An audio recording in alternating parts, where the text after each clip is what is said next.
الحمد لله رب العالمين وبه نستعين على أمور الدنيا والدين وصلى اللهم وسلم على سيدنا محمد وعلى آله وصحبه أجمعين.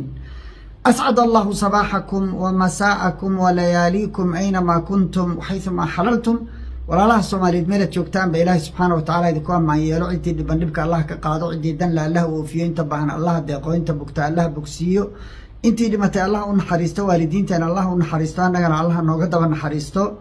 dalka diinta dadka iyo dawladnimadaba ilaahay subxaanahu wa ta'aala inoo badbaadiyo waxaan ka hadlayaa maanta laba qodob. qodobka koowaad fadeexada cusub ee ciro uu lugaha la galay safarkiisii Israa'iil kelmadaan ka oranaya.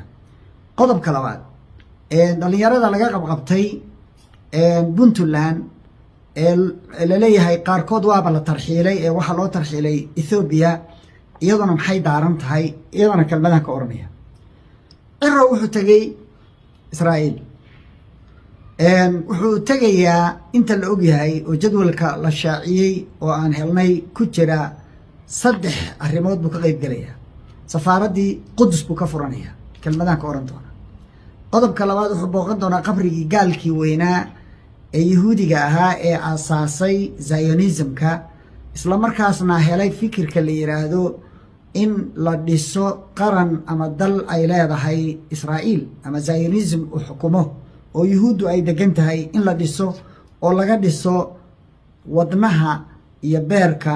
Falastiin ninkii alifay ninkaasoo horey u dhintay Theodore Herzl. qodobka saddexaad wuxuu booqanayaa memorialka ama meesha lagu xusuusto xasuuqa loo geystay dadka Yahuuda ah ee loogu geystay Yurub. aan ku hormaro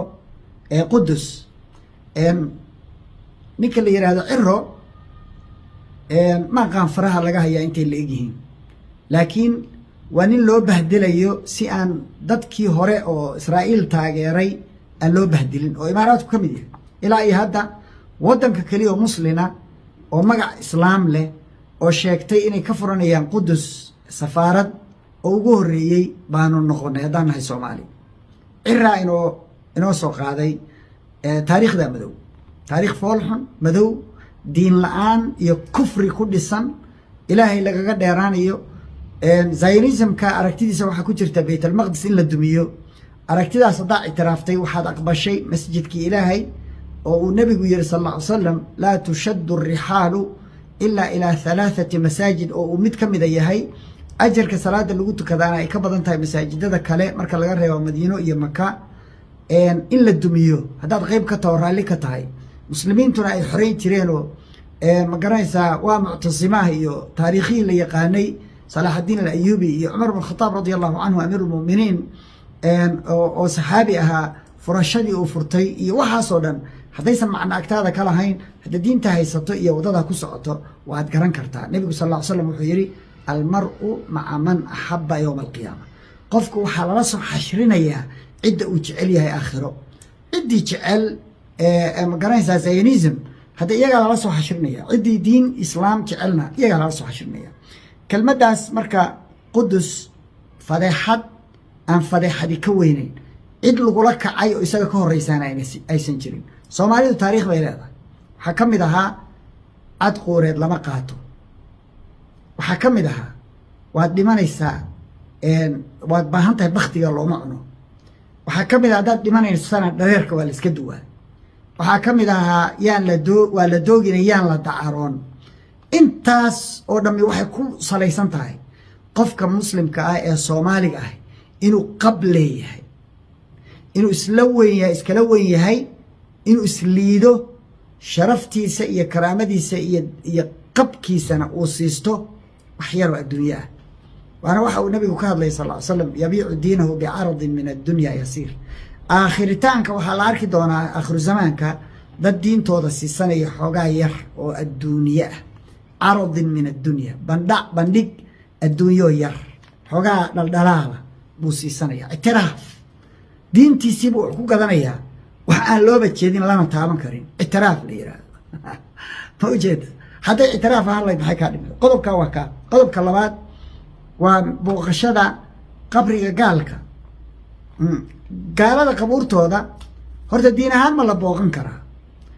قال dhibaato ka shaqeeyay oo mujrim ah oo lagu magacaabo Theodore Herzl oo la yiraahdo waa aabaha Zionism iyo Jewish waa kala duwan yihiin sida la socda Jewish marka laga hadlayo dad baa laga hadlaya dadkaas qof xun iyo qof fiican ba waa leeyihiin dad masaakiin oo shacab ay leeyihiin laga hadli maayo Zionism marka laga hadlayo waa urur siyaasadeed oo u dhisan inuu boob iyo dhac ku qaato dalalka muslimiinta ah oo aan ku koobnayn Falastiin ee Jordan qayb ka haysata oo Sinai ka haysata Masar qayb ka haysata oo Lebanon qayb ka haysata oo hadeer qayb qaadanaysa oo la ilaa Sacuudigan u soconayna ilaa Makaan u soconaa ilaa Madiinaan qabsanayna oo wadamadaas Carbeed oo dhan raba inay qaataan dadka noocaas oo Zionism-ka la yiraahdo oo ay taageerayso dawladda Mareykanku in dhalaan hayelay ay ku wada haystaan Epstein class group la yiraahdo ay iyagu maamulaan ay xukumaan oo ay kulli rikaata ku haystaan dadka iyaga ah Zionism-kaas founder-keedii way ninka la leeyahay qabrigiisa hal dulgeeyo nin cadaab ku jira oo la og yahay inuu kaafir yahay ku dhintay diin aan ahayn tii islaamka ayuu booqanaya in yar xishooda male maya ma dhihi karo qofka ma garanaysaa dadkan waxa arki jiray niman Mareykan oo cadaan oo yiraahda Lindsey Graham faraha laga hayaan baan garanay Carlson biya kamid ah waxa ninka laga hayo weyna saas u gariiraya badeen markuu Israa'iil maqluba irkaas u boodaya iro sidii kale noqday waaba dhaafay kaas u dhaafay meel daran buu maraya waxa la geynayaa qabriga gaalkaas la dul geenay gaalkaas wuxuu dhintay 1904 afartan jir isagoo ah wuxuuna dhintay exactly 44 sano ka hor inta aan lagu dhawaaqin Falastiin dhulkeedii inay qaateen